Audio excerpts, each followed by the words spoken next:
Hi guys, welcome to Foodie Goals. இன்னைக்கு நம்ம சேனல்ல டேஸ்டியான ஆலு டிக்கி எப்படி செய்யறதுன்னு பார்க்கலாம். இது செய்யறதுக்கு ஃபர்ஸ்ட் நம்ம மின்ட் சட்னி ரெடி பண்ணிடலாம்.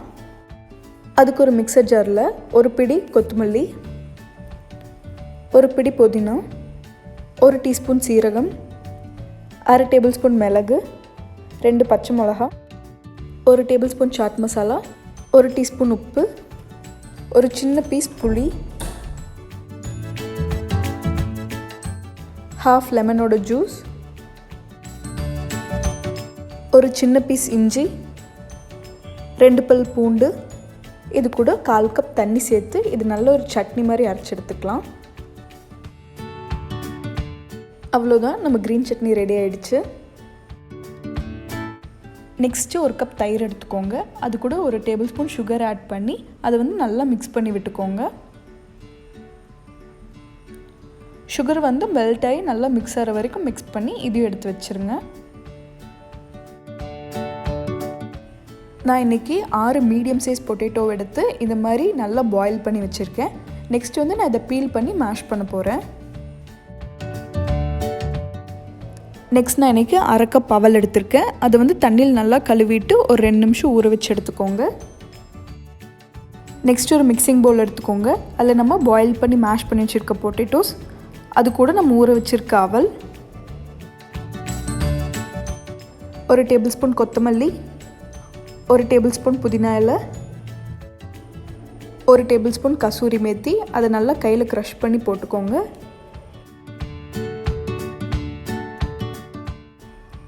ஒரு டீஸ்பூன் ஜிஞ்சர் கார்லிக் பேஸ்ட், ஒரு டேபிள் ஸ்பூன் சால்ட், ஒரு டீஸ்பூன் சீரகத்தூள், ஒரு டீஸ்பூன் மல்லித்தூள், ஒரு டீஸ்பூன் சாட் மசாலா, ஒரு table spoon red chilli powder, ஒரு டேபிள் ஸ்பூன் கரம் மசாலா, இது எல்லாத்தையும் சேர்த்து ஒட்டுக்க நல்லா மிக்ஸ் பண்ணி விட்டுக்கோங்க. இந்த மாதிரி நல்லா மிக்ஸ் பண்ணதுக்கப்புறமா இதிலேருந்து கொஞ்சம் போர்ஷன் எடுத்து நம்ம கட்லெட்டுக்கு ஷேப் பண்ணுற மாதிரி ஷேப் பண்ணுங்கள். உங்களுக்கு இது ரொம்ப தண்ணியாக இருக்குதுன்னு நினச்சிங்கன்னா இது கூட ஒரு டேபிள் ஸ்பூன் மைதா மாவு, இல்லைன்னா ஒரு டேபிள் ஸ்பூன் கார்ன்ஃப்ளவர், இல்லை ஒரு டேபிள் ஸ்பூன் அரிசி மாவு ஏதாவது ஒன்று ஆட் பண்ணிக்கோங்க. அப்போ அந்த தண்ணியை அப்சர்வ் பண்ணி கரெக்டாக இருக்கும். இந்த மாதிரி நல்லா கட்லெட்டுக்கு செய்கிற மாதிரி ஷேப் பண்ணிக்கோங்க.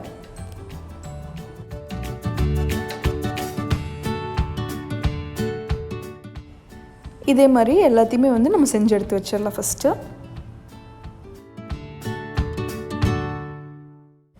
இப்போ எல்லாத்தையுமே ஷேப் பண்ணியாச்சு. நெக்ஸ்ட் இதை நம்ம தோசைக்கல்லில் போட்டு ஷாலோ ஃப்ரை பண்ணிக்கலாம்.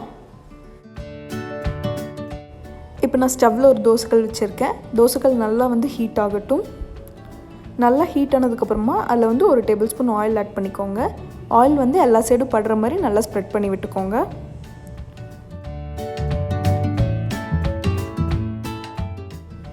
நெக்ஸ்ட் இதில் நம்ம ஷேப் பண்ணி வச்சுருக்க பீஸும் ஒவ்வொன்றா வச்சுக்கோங்க.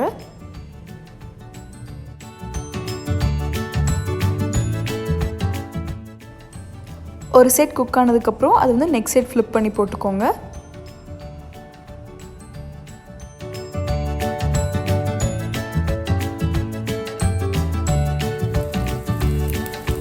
இப்போ இது 2 சைடுமே நல்லா ஃப்ரை ஆகிடுச்சு. நெக்ஸ்ட் இதை நம்ம வெளியே எடுத்து வச்சுட்டு நம்மக்கிட்ட இருக்க நெக்ஸ்ட் பேட்ச் உள்ளே போட்டு இதே மாதிரி ஃப்ரை பண்ணிக்கலாம்.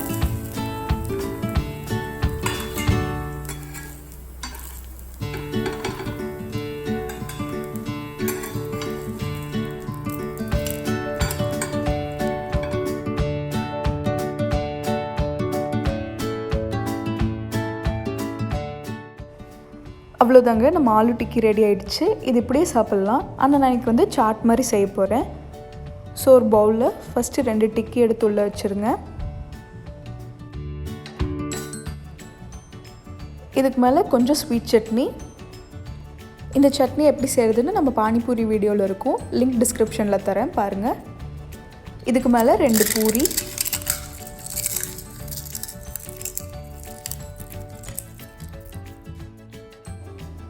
நெக்ஸ்ட் நம்ம செஞ்சு வச்சுருக்க க்ரீன் சட்னி, நெக்ஸ்ட் நம்ம செஞ்சு வச்சுருக்க தயிர், இதுக்கு மேலே கொஞ்சம் ஆனியன், கொஞ்சம் கொத்தமல்லி இலை, கொஞ்சம் ஓமப்பொடி,